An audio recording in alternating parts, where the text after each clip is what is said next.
Aleluia. Amém, meus irmãos? Que a graça e a paz esteja no teu coração. Que você seja altamente favorecido pelo Senhor e que essa graça tão inovadora e tão fortalecedora realmente esteja comigo e com você e nós possamos dar o nosso melhor dele nesta noite. Nós queremos, antes de começar a pregar, eu quero parabenizar as mamães, por mais um dia. As mães sempre, todos os dias são delas, a correria, aquela coisa toda, mas hoje é mundialmente comemorado o Dia das Mães. Então, que o Senhor te abençoe, te dê graça, que você continue sendo essa mãe abençoada, favorecida, e que o Senhor seja glorificado na sua vida cada dia, tá bom? Que você possa ser cada vez mais fortalecida pelo Senhor Jesus. Muito bem, nós só queremos dar uma ênfase um pouquinho no nosso encontro. Hoje já é dia 10, falta um mês para nós ter um encontro com Deus, que vai ser assim algo extraordinário. Nós estamos orando, crendo e acreditando que vai ser um tempo muito precioso para nós como igreja.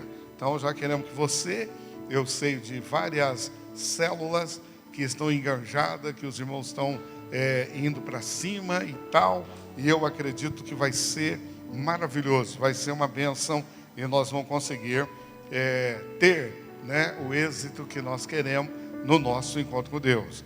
Nós queremos fazer mais, essas coisas correr bem, até o final do ano, se permitir o Senhor, nós podemos fazer mais do que esse que vai ser feito agora, mas vamos para cima, vamos orar e vamos ver o Senhor ser glorificado, amém? Então esteja orando, buscando do Senhor e algo grande vai acontecer. Nós estamos hoje no 7º dia do nosso jejum, no 7º dia, então nós já vencemos um terço, daqui a pouco termina, são 21 dias, nós estamos animados com o nosso jejum, bastante irmãos estão recebendo lá a palavra do dia, o versículo bíblico, a palavra da confissão, também o texto, e muitos irmãos têm adquirido o livro, e aqueles que têm adquirido o livro, é importante que você leia o capítulo, não é? Porque quando terminar o 21º dia, que serão 21 dias, você estará lendo todo um capítulo, um livro, amém? Isso é uma benção. Se você ainda nunca leu um livro, eu acho difícil, porque aqui na Vivo todo mundo gosta de ler, e aí eu acho assim que os irmãos já leram. Mas se você ainda é daquele que está na pereça, em espanhol preguiçoso fala perezoso, você que ainda está perezoso, vamos lá, vamos ler, vamos buscar, vamos receber do Senhor. A palavra do dia hoje, o versículo, foi um versículo muito bom, não é? Um versículo animador, porque o nosso jejum está falando sobre fé. Então, por isso eu criei e por isso eu falei. Então, nós precisamos de crer e declarar. Então, quando você crê e declara, algo no mundo espiritual começa a acontecer. E o texto do dia de hoje, que você já leu, só vou reler aqui Marcos, o capítulo 11, versículo 22, que está embasado aqui os dois versículos, o 22 e o 23, a qual diz assim: a qual Jesus lhe disse, tendes fé em Deus? Jesus está dizendo que nós precisamos ter fé. Tendes fé em Deus? Porque em verdade eu vos afirmo que, se alguém disser a este monte, erga-te e lança-te no mar, e não duvidar no seu coração, mas se crer que se fará o que se diz, assim será com ele. Amém? Então você vê que a palavra, ela está nos animando. A palavra está dizendo que nós precisamos de crer, nós precisamos de acreditar. Então nós precisamos de confessar essa palavra. E todas as vezes que nós confessamos a palavra, que nós falamos dessa grandeza da palavra do Senhor, algo extraordinário acontece. Então creia, não é? Tem gente que está orando para o monte sair, no monte literal, aquele monte grande, difícil dele sair. Mas existem algumas montanhas diante de nós, do dia a dia, de problemas, de situações contrárias e adversas. Ora e creia, e o Senhor vai te dar vitória. Você vai ser bem-sucedido nisso, você terá êxito, não é? Para alguns já é uma montanha jejuar 21 dias, não é? Porque você fica comendo uma vez por dia, e aí o negócio pega, né? Você fica ali, meu Deus, e agora e tal, mas vai. Depois que chegou no 7º dia, como nós já estamos hoje, para frente é papaya, irmão. É fácil, não é? A gente vai se administrando e vai sendo abençoado, vamos nos disciplinando e o Senhor vai sendo glorificado e as bênçãos será cada vez maior. Esta semana eu vi uma irmã, ela fez uma pergunta para o pastor Aloysio, eu fiquei intrigado com a pergunta da irmã, e aí eu quero comentar um pouquinho dela aqui, porque quem assiste os cultos online lá na videira todos os domingos de manhã, percebe que o pastor responde várias indagações, várias questões que as pessoas perguntam, que as pessoas querem saber, e o pastor Aloysio tem sido assim extremamente usado pelo Senhor, né? Eu vi um programa Pergunta que o pastor responde, né? Então o pastor sempre responde, mas nem sempre toda, né? Eu lembro daquele pastor que pregava e tinha um motorista, e o motorista andava com o pastor, e o pastor pregava para tudo quanto é lugar, e ele, além de dirigir o carro, ele ouvia o sermão. Um dia o pastor estava tão cansado, que o pastor disse assim, se eu tivesse alguém para pregar no meu lugar hoje, eu deixaria, porque eu estou muito cansado. Aí o motorista falou, se o senhor quiser eu prego, posso pregar. O motorista, daí o pastor, mas você prega? Prego, mas como? Aí o motorista falou, eu tenho 2 sermão do senhor que eu já decorei. Então prega um pouquinho para mim aí. Aí o motorista começou a pregar para o pastor o sermão. E o pastor gostou, né? Ele falou, então tá bom, você vai me substituir. Chegou na hora do culto, o pastor deu o terno para ele, a gravata, era uma igreja bem clerical, e aí ele ficou de terno e o pastor ficou paisando como motorista sentado. E o irmão começou a pregar. E pei, foi uma glória. E daí no meio da pregação, uma irmã levantou e fez uma pergunta. E daí quando ela fez a pergunta para ele não sabia mais nada a não ser aquilo que ele estava falando. Mas ele era muito esperto. Aí ele falou assim, minha irmã, a pergunta que a senhora fez para mim é tão insignificante que até o motorista ali pode responder. Entendeu? Vivo, né? Porque daí quem é o motorista era o pastor, mano. Aí o pessoal ficou pensando assim, caramba, então qual que é a pergunta que esse moço, né? Que se o motorista dele tem essa sabedoria, imagina ele. Mas não sabiam eles que ele só sabia aquilo que ele estava falando, né? Não conhecia mais. Tem um pastor importante na Igreja Assembleia de Deus, e esse pastor, ele pregava sempre, porque ele era um pastor evangelista, ele era americano e viveu aqui no Brasil por muitos anos. E ele pregava sempre os mesmos sermões, os mesmos. E tinha um pessoal que andava com ele, que o pessoal ficava meio assim, mas o sermão dele era importante, porque ele não pregava no mesmo lugar. Ele pregava um dia em Curitiba, um dia em Santa Catarina, um dia em São Paulo, um dia em tal lugar. Então o público era diferente. A palavra era a mesma do dia a dia, mas com um público totalmente diferente. Mas aí dizia a equipe lá, que era o cantor e o tecladista, que o dia que eles ouviam alguma coisa diferente, terminar o culto, eles pagavam a janta para o pastor, né? Eu falei, faz isso, né? Porque eles já estavam certamente cansados de ouvi-lo. Mas a pergunta que a irmã fez, ela perguntou para o pastor o seguinte, ela falou assim, pastor, eu tenho olhado, nós estamos falando aqui para o Casais Radicais, toda sexta-feira, e tem sido muito bom, apesar de essa questão do lockdown, essas coisas, deu uma desfacelada e nós acabamos perdendo alguns casais no meio da caminhada, porque nós ficamos quase um mês sem poder nos reunir e tal, mas os moicanos ficaram, né? Porque sempre tem aquele que, rapaz, tem um povo que não desiste, está ali para tudo, e eu estou com vocês, aleluia, gosto disso, e é essa fé, é esse propósito que nós precisamos. Então, está uma benção. Mas a irmã fez a pergunta para o pastor, dizendo assim, pastor, eu olho para o meu marido, dizia ela, eu olho para o meu marido e não vejo nele muita perspectiva. Eu olho para ele, não vejo nele muito entusiasmo. Eu olho para ele e não vejo muito fervor, muito interesse.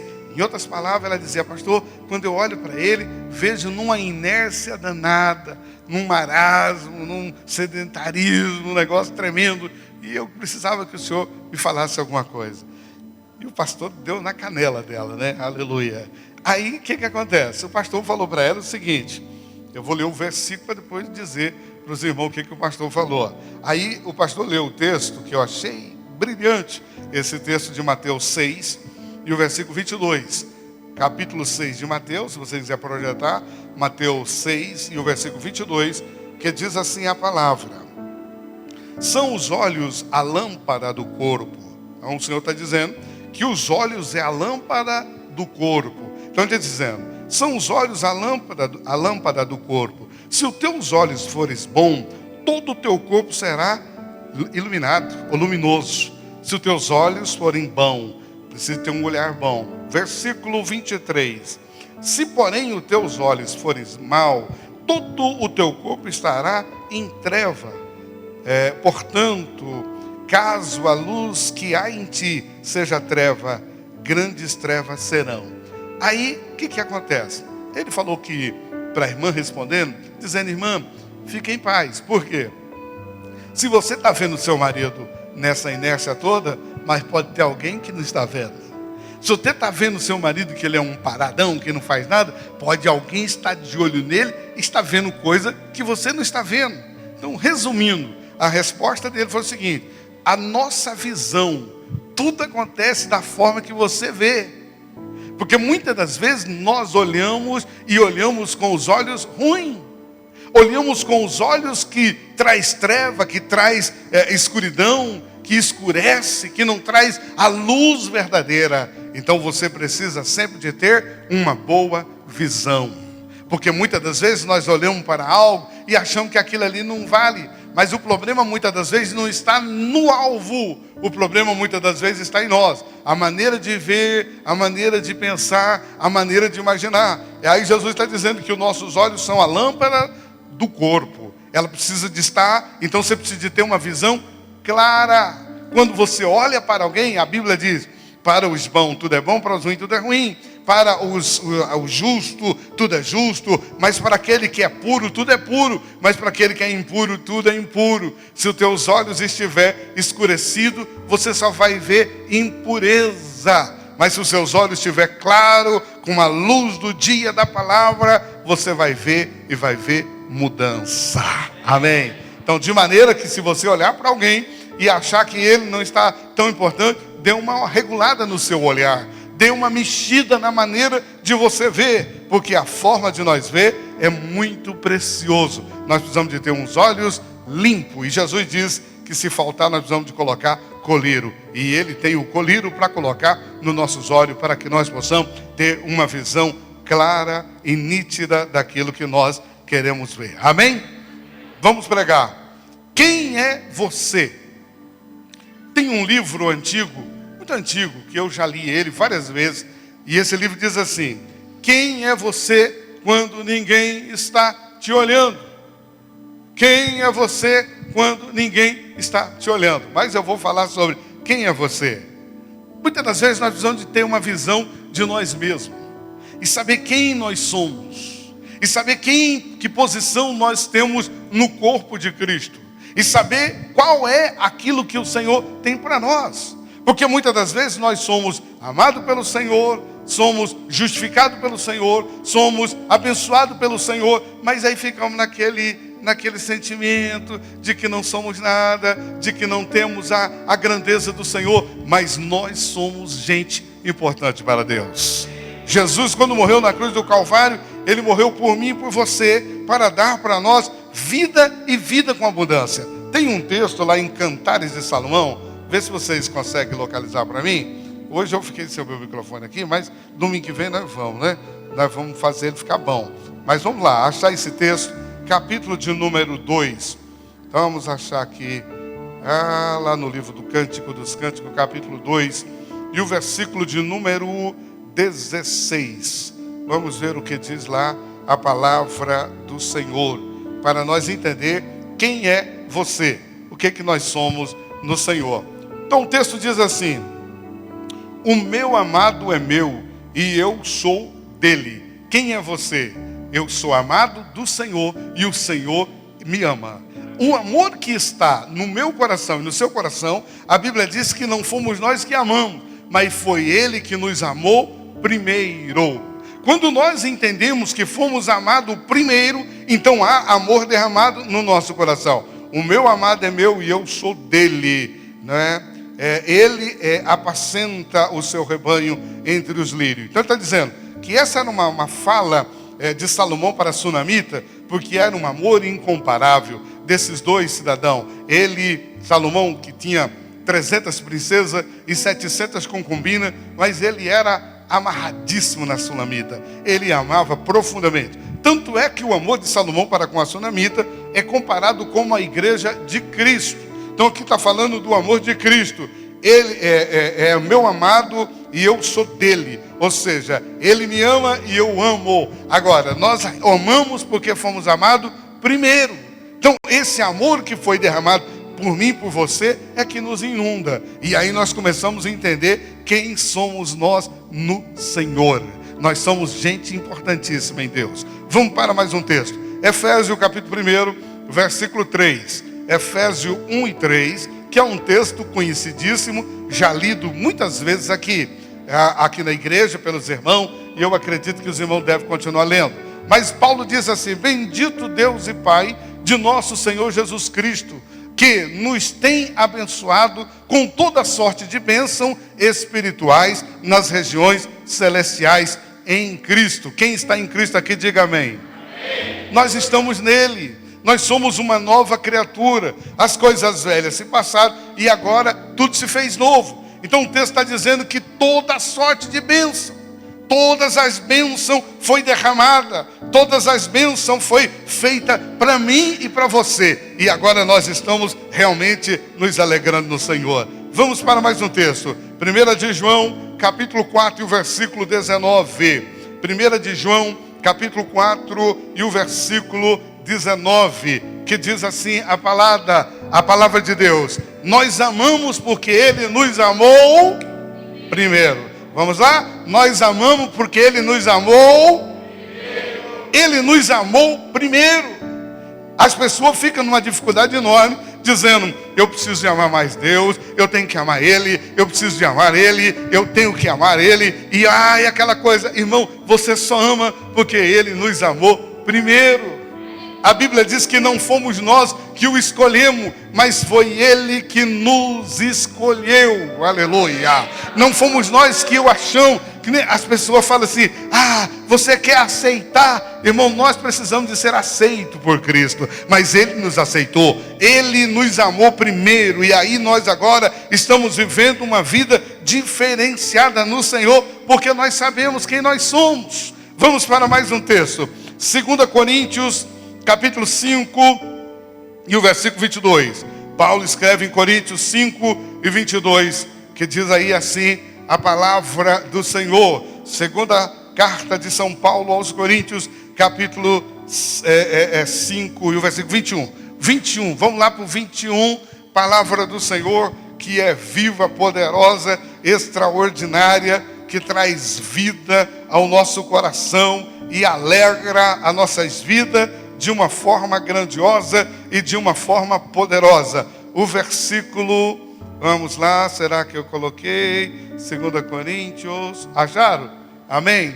Aquele que não conheceu pecado, Ele o fez pecado por nós, para que nele fôssemos feitos justiça de Deus. Quem é você? Eu sou justiça de Deus. Amém?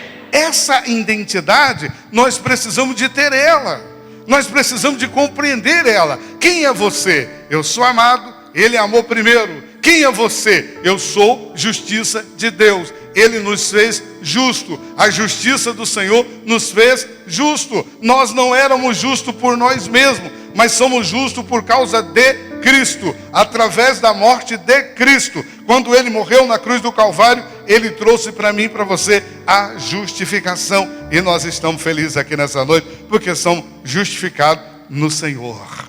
Quando Moisés nasce, havia uma crise de identidade. E ele tinha isso, porque imagina que antes mesmo de Moisés nascer, houve-se já, os demônios já tinham uma perseguição por conta do nascimento dele. Porque a Bíblia diz que quando os hebreus foram para o Egito, não era mais do que 63 pessoas. Jacó, seus filhos, seus netos e seus bisnetos. E vai para o Egito, é acolhido pelo seu filho José, que lá estava governando naquele país. E Jacó chega com aquele pequeno grupo de hebreus naquele lugar. E diz a Bíblia que Faraó então permitiu que eles se instalassem naquele país.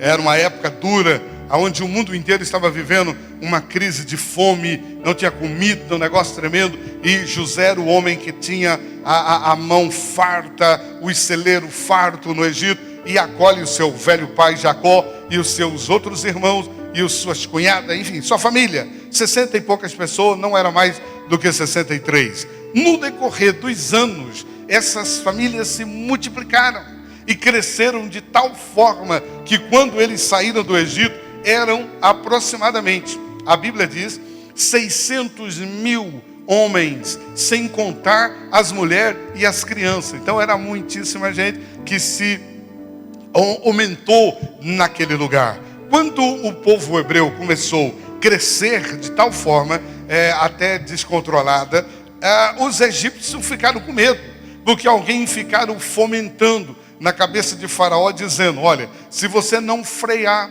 se você não colocar um limite aqui, o que vai acontecer? O Egito vai virar uma nação de hebreus, porque tem muito mais hebreus do que quase que egípcio.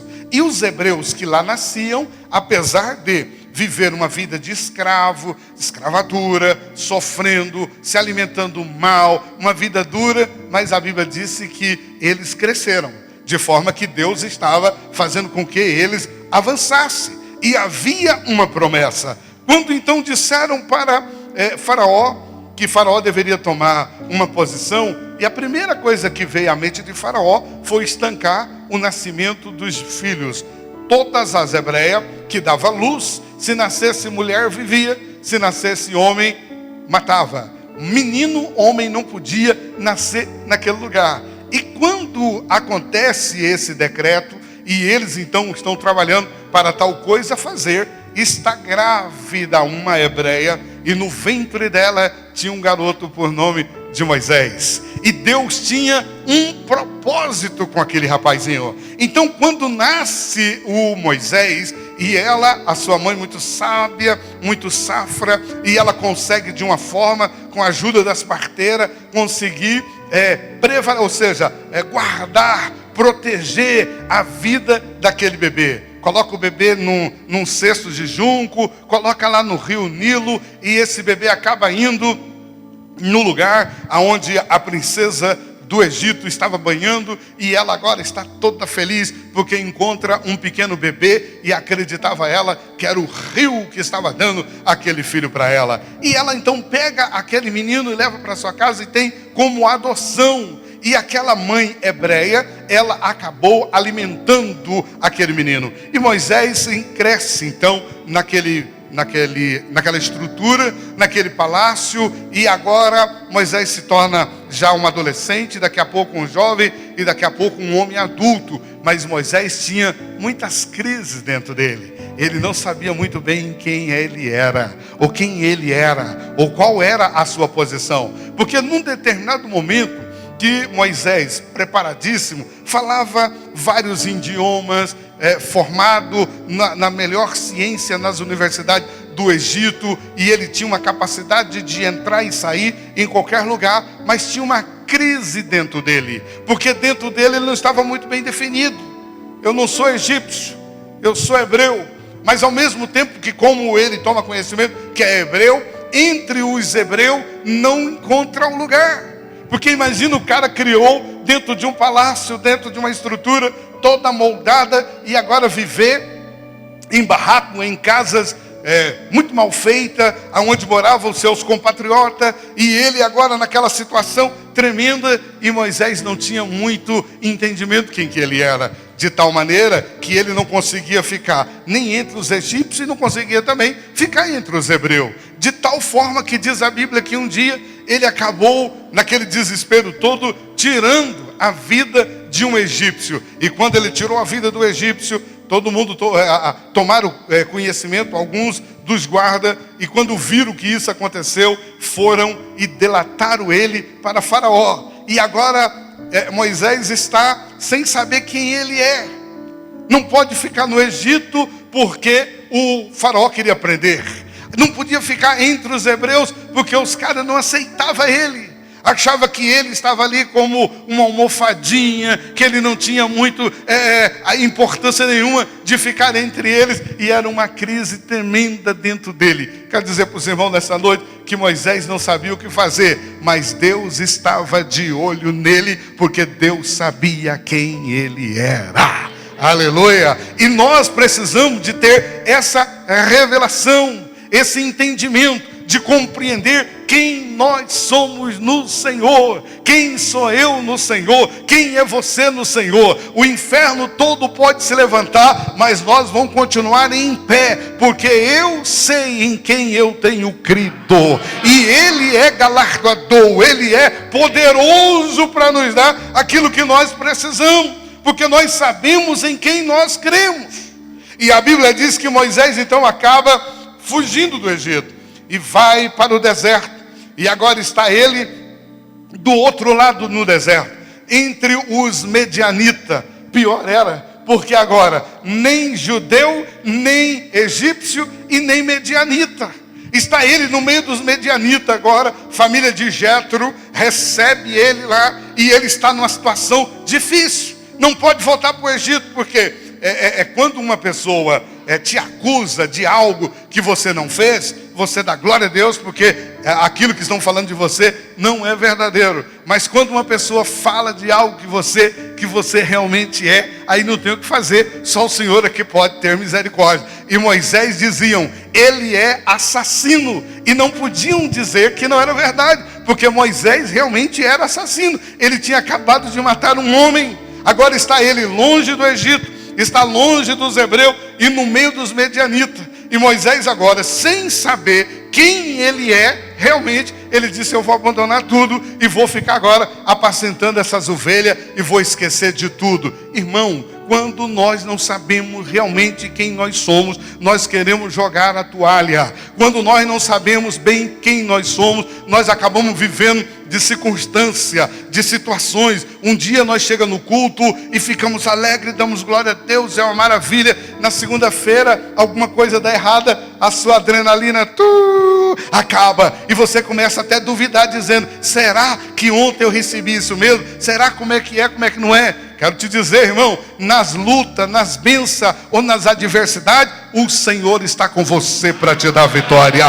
E Ele continuará conosco. Por isso a Bíblia diz, e o capítulo de hoje, para aqueles que estão jejuando, diz lá, todas as coisas cooperam para o bem daqueles que amam e servem o Senhor. Então Deus está preparando tudo para te abençoar e para te dar vitória. Não importa, irmão, que você não seja reconhecido pelo seu familiar, não importa que você não seja reconhecido pelos colegas do trabalho da empresa, não importa que você não seja admirado na escola onde você estuda, não importa. O que importa é que você sabe quem você é no Senhor. E quando você sabe quem você é no Senhor, na hora certa, Deus vai te levantar e você vai ver a vitória dele na tua vida.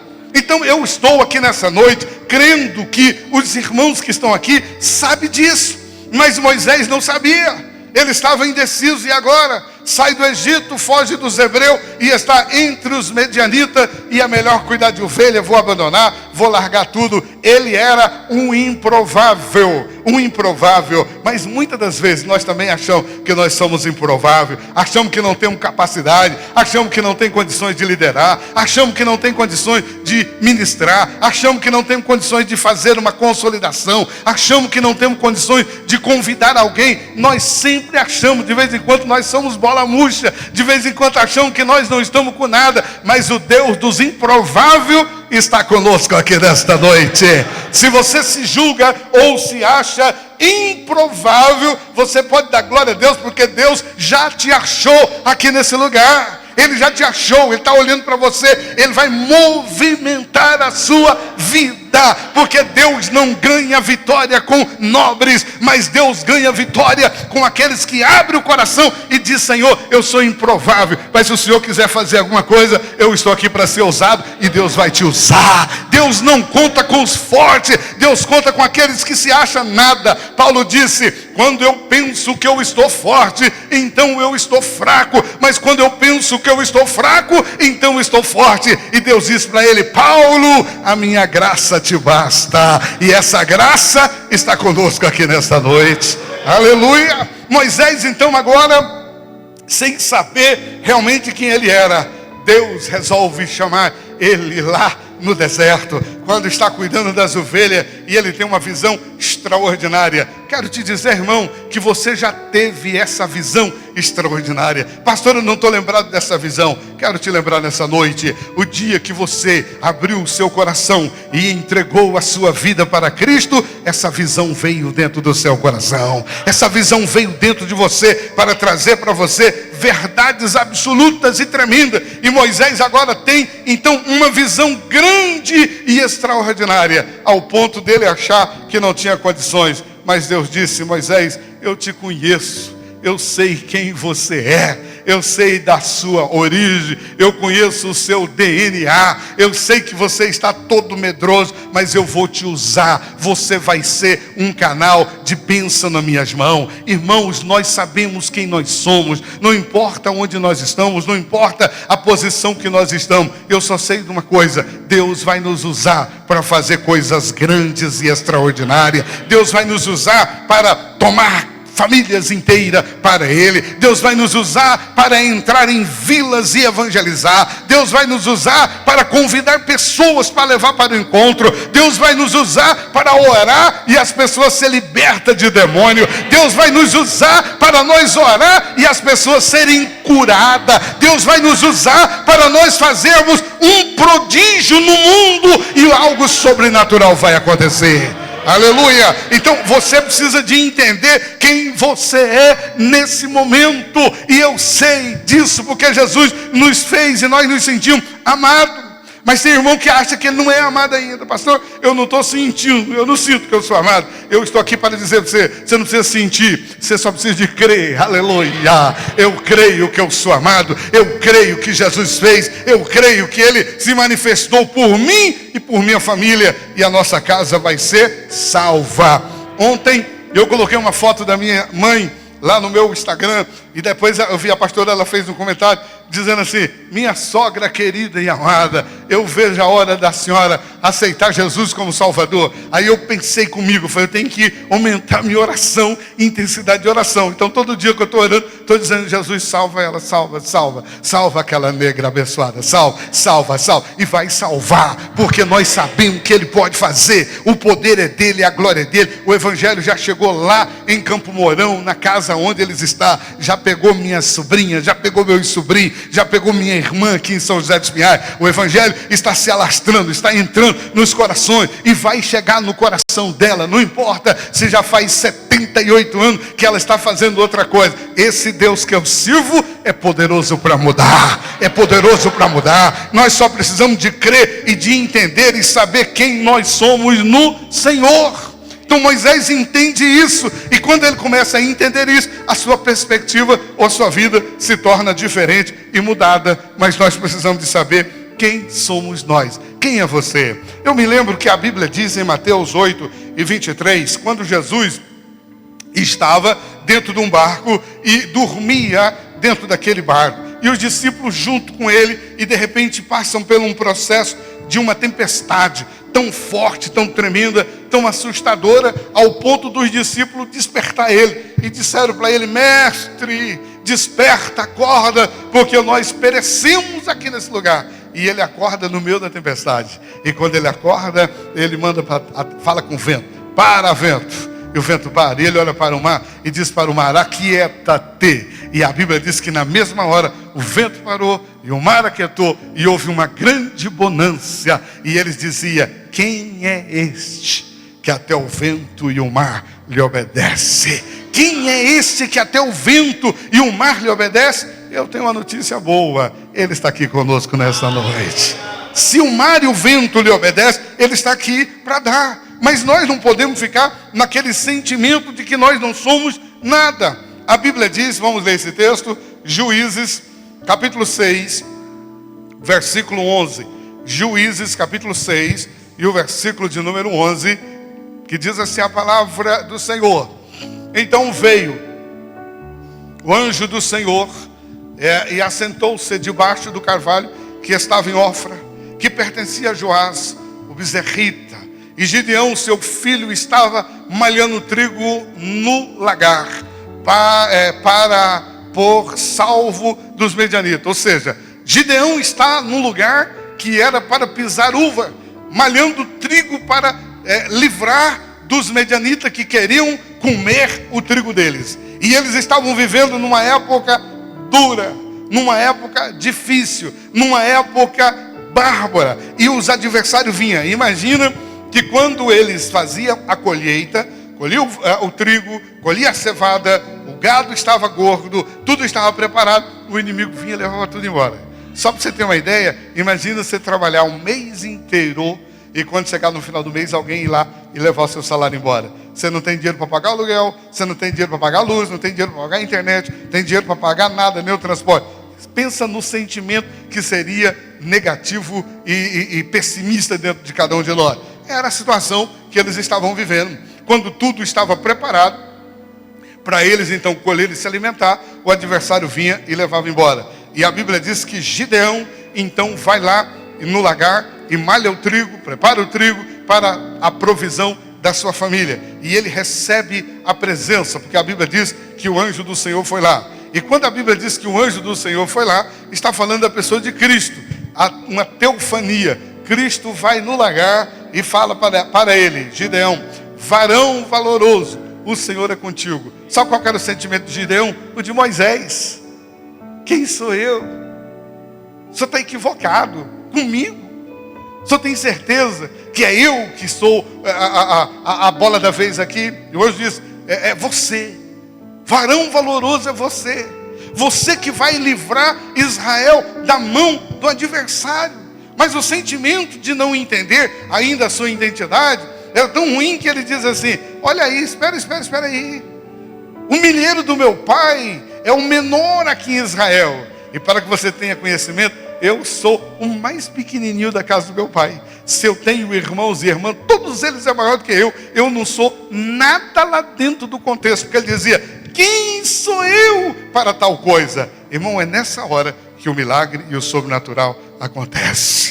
Quando nós achamos que nós não temos condições de fazer, então o Senhor vem e opera. Quando Gideão achou que a sua identidade não era nada e não tinha condições nenhuma, o milagre do Senhor veio sobre a vida dele e ele foi usado por Deus para livrar Israel da mão dos medianitas. Deus vai usar a sua vida para livrar de muitas coisas, aleluia. Você vai ver muitos milagres, muitas coisas, muitas maravilhas acontecendo na sua vida, porque Deus vai usar você de uma forma extraordinária. A Bíblia diz ainda de um outro homem, por nome de Jonas. A Bíblia diz que Jonas, ele recebe uma palavra de Deus, e o Senhor diz para ele ir num lugar, e quando ele vai indo para aquela cidade, chamada Nínive, era uma cidade cruel, uma cidade ruim para o judeu. Você tem uma ideia, quase que seria, hoje já está mais globalizado, mas um tempo atrás, seria quase que você pegasse um americano e mandasse ele ir pregar no Irã, pregar no Iraque. Apesar que os gringos vão, que eles não são brincadeira, mas não é fácil, porque são nações totalmente o contrário. Ou, por exemplo, vamos ser mais específico, imagina hoje pregando na Coreia do Norte. Tá? Porque lá tem crente na Coreia do Norte, tem muitos crentes, mas os crentes que vivem na Coreia do Norte vivem uma vida dura, vivem uma vida difícil, irmãos. Não pode estar com liberdade de leitura de Bíblia, nada. Só para você ter uma ideia, em algumas regiões eles lêem a Bíblia e depois comem a página, para que não fique vestígio, para ninguém saber que eles estão lendo a palavra de Deus. Tanto é que eles têm a Bíblia gravada no seu coração, porque não tem facilidade de ler a Bíblia como nós temos aqui hoje, no celular, no iPad e tal, de qualquer lugar você encontra a Bíblia com facilidade de ler, e ainda tem crente que não lê a Bíblia, a palavra de Deus. Mas que o Senhor te desperte para que você entenda a sua identidade e seja ricamente, altamente favorecido e abençoado pelo Senhor. Mas então, falando de Jonas, quando o Senhor manda ele ir para Nínive, Nínive era um povo totalmente opressor aos judeus, de tal forma que eles eram opressores aos judeus, que tinha lá no centro da cidade uma montanha de crânio, de cabeça, de cadáver judeu, que eles tinham como troféu. Eles matavam os judeus e diziam que eles tinham poder para fazer, e lá tinha naquela cidade. Então nenhum judeu queria ir para lá. Agora Deus então chama esse profeta por nome de Jonas e diz para ele: eu quero que você vá. Jonas ficou indignado. A Bíblia diz que quando chegou no porto, em vez dele comprar o bilhete para ir para Nínive, ele comprou o bilhete para ir para Tars. Ele queria ir para um lugar contrário. Ele não queria ir para o lugar que o Senhor mandou. E ele entra dentro do navio e vai para Tars, tranquilo. Como que ele está dizendo assim? Não vou, é ruim, que eu vou lá, que eu vou dar esse mole de pregar para esse povo, eu vou para outro lugar. Mas ele esqueceu que aquele que vê todas as coisas estava lá e está aqui nesta noite. Está conosco, ele conhece, ele sabe de tudo. E diz a Bíblia lá no capítulo Jonas, capítulo 1, versículo 5, que ele entra no porão do navio e tem um sono profundo, um profundo sono, e dorme muito lá naquele porão. E diz a Bíblia que dá uma tempestade tão cruel e tão severa naquele momento, que o barco a qual eles estavam estava a ponto de se afundar, ao ponto de os marinheiros daquele barco jogar suas coisas, suas mercadorias, jogar suas cargas para aliviar aquele navio, para que o navio não viesse ser afundado e ele salvasse as suas vidas. E diz a Bíblia que o capitão desce, e quando chega lá embaixo, tem um cara dormindo, sono profundo, não está vendo nada, está dormindo lá, aquela soneira, aquela canseira. E o capitão desperta ele e diz: desperta tu, ó dormente, como pode, estando numa tempestade tão terrível dessa natureza, e você aqui dormindo? Aí ele acorda. Quando ele acorda, diz a Bíblia que ele começa a ter entendimento quem ele era, quem era ele. E quando ele chega na superfície do navio, então pergunta para ele: quem é você? Da onde você vem? E o que você faz? Aí ele tomou posição, que é isso que eu e você precisamos de tomar. Quando as coisas se apertam, você tem que dizer: eu sou servo do Deus Altíssimo, eu sou amado do Senhor, eu sou altamente favorecido pelo Senhor. Essa provinha que está na minha frente, ela vai cair por terra e eu vou cantar o hino da vitória, porque eu sei que o Senhor está comigo. É nessa hora que nós temos que nos posicionar. Nesse momento da dificuldade, das circunstâncias difíceis, nós não podemos retroceder, mas temos que crer e acreditar que o Senhor nos dará a vitória e ela será completa. Então Jonas está agora em cima do navio e ele disse: eu sou hebreu e sirvo o Senhor dos exércitos, eu sirvo o Deus Altíssimo. E ele ainda foi corajoso, dizendo assim: e tudo essa tempestade que está acontecendo aqui, eu recebi a revelação, é por minha causa. Deus me mandou para um lugar e eu estou indo para o outro.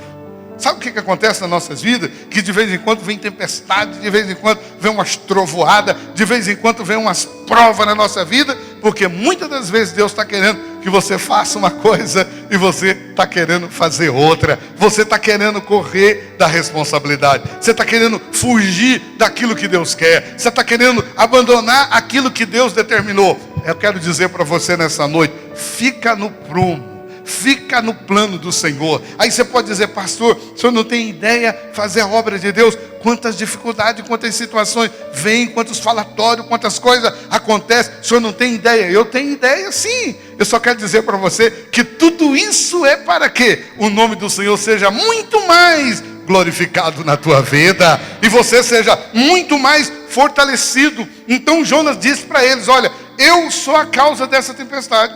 Se vocês me jogar daqui de dentro do barco, porque eu não vou pular, porque se eu pular eu vou me suicidar, então eu não vou cometer um suicídio, mas vocês podem me jogar. É verdade, pode. Pega-me e joga dentro do mar e vai parar a tempestade. E a Bíblia diz que rapidamente os marujos, os marinheiros pegaram o Jonas e lançaram no mar. E quando lançou no mar, houve totalmente uma bonança. A tempestade se acalmou, porque ele era o problema da tempestade. Por isso que de vez em quando a gente tem que tomar cuidado, que a tempestade que está na nossa vida é porque o espírito de Jonas está em nós. E nós temos que tomar posição. Senhor, eu estou aqui para tomar a minha posição, saber qual é a minha identidade do Senhor e saber que eu estou no Senhor e o Senhor vai me dar vitória e as coisas vão mudar. Mas para a alegria de Jonas, ele pensou que ele ia morrer, mas o Senhor não queria que ele morresse. Então mandou um dos grandes peixes do mar passar e tragá-lo. Aí engoliu Jonas vivo. E o Jonas estava agora dentro do ventre de um peixe. Imagina que situação miserável. A coisa é tão profunda que a Bíblia diz que ele ora. Ele diz na oração: Senhor, eu clamo a Ti das profundezas do inferno. Ele considerava o ventre daquele peixe um inferno de terrível que estava. O negócio ali, aquela lixa do estômago do peixe, tirando a pele dele, aquela coisa toda. E ele clama. A Bíblia diz que ele clama de dentro do ventre do peixe. E ele clama ao Senhor. E diz a Bíblia que por 3 dias ele ficou lá. Mas o Senhor é misericordioso. Manda o peixe dar uma saída. E o peixe se aproxima da praia. E aí o peixe dá um vômito. E quando o peixe dá um vômito, sai aquele cara tudo descascado de dentro do peixe, meio atordoado, sem saber onde está. Eu fico imaginando, o Jonas desce naquela praia ali, meio tonto, meio sem saber, e de repente ele vê ali uns pescadores por ali, e eles fazem uma pergunta: senhores, o senhor podia me informar? Porque não tinha noção onde ele estava. Ele só sabia que ele estava no ventre do peixe, naquela situação contrária. E ele faz uma pergunta para eles: senhores podem me informar que lugar que eu estou? E eu vejo os pescadores dizendo: olha, hebreu, bem-vindo a Nínive. Você chegou na terra certa. Você está no lugar certo. Você correu, mas o Senhor te trouxe para esse lugar. Irmão, não importa o tamanho da situação, creia, o monte será levantado, será lançado sobre o mar, vai se erguer, porque nós sabemos quem nós somos no Senhor e nós cremos na sua palavra. E quando nós cremos na sua palavra, então o milagre acontece de forma extraordinária e sobrenatural sobre a nossa vida. Então só precisamos de saber quem nós somos. Concluindo, a Bíblia diz, capítulo 6, o versículo 1 do livro de Isaías, que houve uma época dura para Isaías. Imagina que Isaías era religioso. E ele ia no templo, quase todos os dias. E todas as vezes que ele ia, ele voltava do mesmo jeito. Todas as vezes que ele ia, ele voltava do mesmo jeito. Mas um dia ele foi e voltou diferente. Amém? Por isso que nós precisamos estar insistentes em ouvir a palavra, em ouvir o culto, em louvar o Senhor, exaltar o Senhor com o nosso louvor, com a nossa adoração. Porque uma hora você entra de um jeito e sai do outro. Porque o Deus que é especialista em mudança continua conosco aqui nessa noite. E a Bíblia diz que Isaías então entra no templo no dia que morreu. No ano que morreu o rei Osias. O rei morreu. E quando o rei morre, cria uma situação. E quando ele entra dentro do templo, ele percebe que havia um mover diferente. Havia um serafim com 6 asas que voava. E a Bíblia diz que com 2 eles voavam, com 2 eles cobriam o rosto, e com 2 eles cobriam os pés, e eles cantavam uma canção. E a canção deles era: Santo, Santo, Santo, Santo é esse lugar. E quando ele começa a cantar essa canção, e ele chega naquele lugar, e aí Isaías diz assim: a glória do Senhor estava naquele lugar. E quando ele viu a glória do Senhor naquele lugar, ele se sentiu tão pequeno, tão desqualificado, tão sem condições nenhuma de fazer nada. E aí ele ouviu uma voz: a quem enviarei? Quem que há de ir por mim? Você sabe que essa voz, quando Deus fala lá no céu, a quem enviarei? Houve um silêncio total. Mas teve um que diz: eu vou. Quem foi? Jesus. Ele disse: eu irei e eu vou estar lá. E graças a Deus por ele ter vindo, porque a razão dele ter vindo é a nossa liberdade aqui nesta noite. A nossa liberdade aqui é porque ele veio. Mas Isaías também toma a posição. Quando ele ouve aquela voz: quem enviarei? Então Isaías, o coração dele se aqueceu, mas ele ficou muito sem entender o processo. Aí ele disse: Senhor, ai de mim, que estou perecendo no meio de um povo de impuros lábios, a qual meus lábios também é impuro, e eu não sei o que fazer. E a Bíblia diz que um daqueles serafim voou com uma tenaz e pegou uma brasa de fogo e passou sobre os lábios dele e queimou os lábios dele. E aí a palavra do Senhor diz: queimadas foram as suas iniquidades, seu pecado desapareceu. E agora esse homem chamado Isaías estava preparado para pregar, para anunciar, para falar das verdades. E 720 anos antes de Jesus nascer, esse que não era nada estava profetizando. Eu estou aqui como profeta, mas não esqueça, os senhores e a senhora, que ele ainda vai nascer. E quando ele nascer, o mundo será salvo do pecado. O mundo será transformado. E nós hoje temos essa transformação, essa mudança de vida. Mas infelizmente, alguns irmãos ainda ficam perguntando: quem sou eu? O que eu posso fazer? Aonde que eu posso chegar? Quero dizer para você que você é bem visto pelo Senhor. Ele está olhando para você, Ele sabe quem é você e Ele vai alimentar, fortalecer e sustentar você nessa noite, em nome de Jesus. Quantos podem dizer amém? Vamos ficar em pé. Aleluia. Glórias ao Senhor. Ele é poderoso.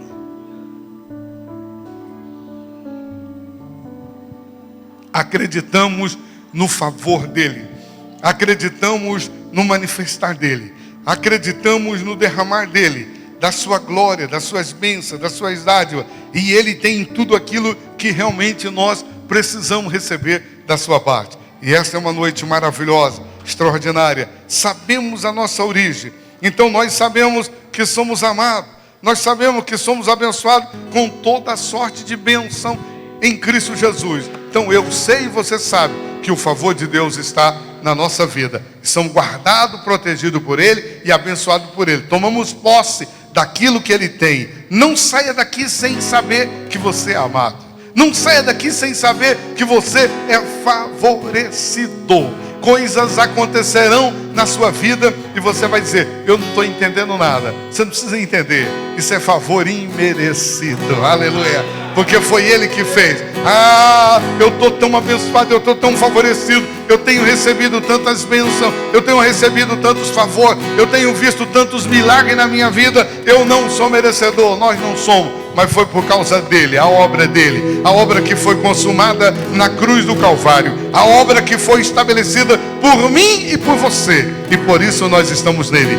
O ministério vai louvar o Senhor com uma canção. Enquanto eles cante, abre o seu coração, vai glorificando, porque você sabe quem é você no Senhor. E no posterior eu vou orar com você e abençoar a tua vida. Quem é você? Eu sou dele, eu sou do meu amado, e o meu amado é meu. Aleluia! Oh Deus! Esse que vem nos abraçando.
eu sou dele. Quem tu és? Eu sou o amado do Senhor. Eu amo porque Ele me amou primeiro. E por conta dele ter me amado primeiro, eu sou favorecido de Deus. Ele se fez pecado pelos nossos pecados. Tudo que era ruim, meu e teu, foi para Ele. Mas tudo que era bom dele, veio para nós aqui nesta noite. Tudo que era bom dele veio para a minha vida e para a tua vida. E por isso nós estamos amados por Ele. Ao partir do pão, o nosso coração queima. Queima do amor, queima da alegria, queima da satisfação, queima de ser achado por Ele, queima de saber que o meu nome e o seu nome está escrito no livro da vida. Queima por saber que Ele virá e levará a sua igreja para estar com Ele. Nós sabemos disso nesta noite.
Não é a sua casa física, mas a casa sou eu e sou você. Então diga para você, meu, eu sou a casa. Eu sou a casa. A porta dessa casa é o teu coração. E quem abre o coração é você. Porque a Bíblia diz que Ele está à porta e bate. E ao bater você vai ouvir. Porque Ele é um cavalheiro. Ele não entra pela janela, porque pela janela entra ladrão e salteador, mas Ele entra pela porta. Então eu sou a casa, e ao bater na porta eu abro o meu coração, e o lugar de honra é teu. E quando Ele entra no nosso coração, que é o lugar de honra, começa a aquecer e começa a queimar e começa a ferver a nossa vida, porque Ele está conosco aqui nessa noite. Levante a tua mão para o céu.